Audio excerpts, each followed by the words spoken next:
Okay, great weekend of football. Hope you really enjoyed it. As a neutral, I certainly did. I felt all the teams did really well, including the referee teams. The Newport game versus Tranmere, that was refereed by Ross Joyce, who for 85 minutes had a really good game. And this is the pleasure of refereeing, is the fact that you can have 85 minutes of really good decisions, and there were some tough ones of when to allow the game to go, when to kill the game. And I just felt in the 85th minute, obviously the penalty decision, you know, hindsight's a wonderful thing, replay's a wonderful thing. Maybe the Football League will look at using VAR next year because that was a penalty.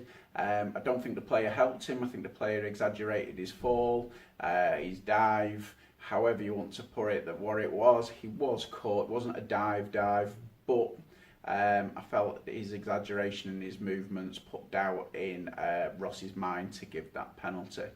And the rest of the game was absolutely fine. Sumo, something I learnt at conference a couple of years ago, shut up and move on. That's what you have to do in your head in them decisions. The only thing with being a referee when you make a mistake like that is you really want to get back out there ASAP. But unfortunately it's now close season, so there's a bit of a delay there. But I know full well that, you know, sadly when referees do make mistakes, these things happen and you do want to get back out there.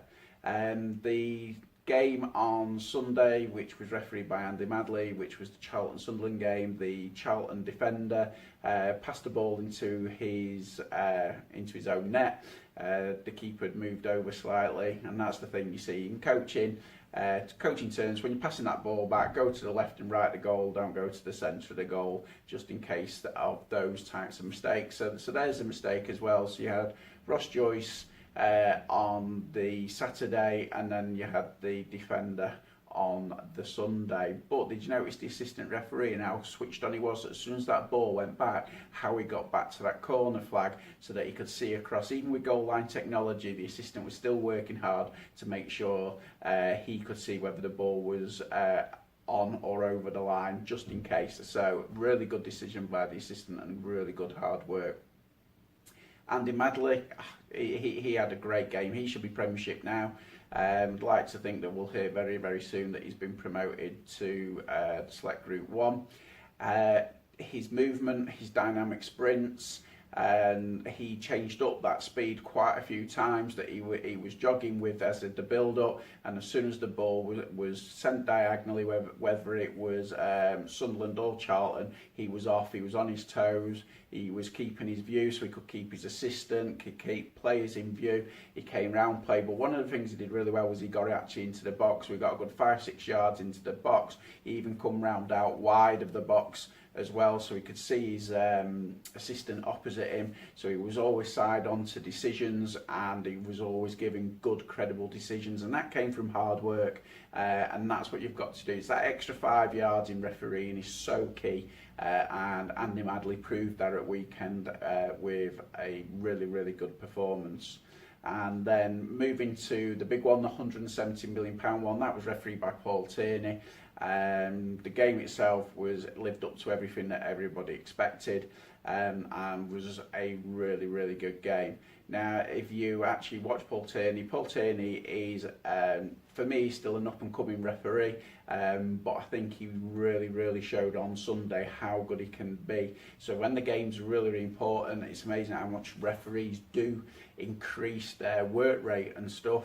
And Paul Tierney, I felt, had a really good game. He set the tone 2 minutes in when he was in the area, side on to a decision, whether it was going to be a foul, goal kick or corner. He was there, and he worked really hard, and he maintained that. He maintained the running and the sprints, side on views. Now, straight after half time, the temperature of the game rose, and he was really spot on to that. He noticed the raising temperature. He tried to play an advantage. The player was then fouled a second time. He blew, and then the dreaded thing as a referee, as you blow, player just gets one more kick away, putting the player through, which would have been a really good advantage had he played the second one.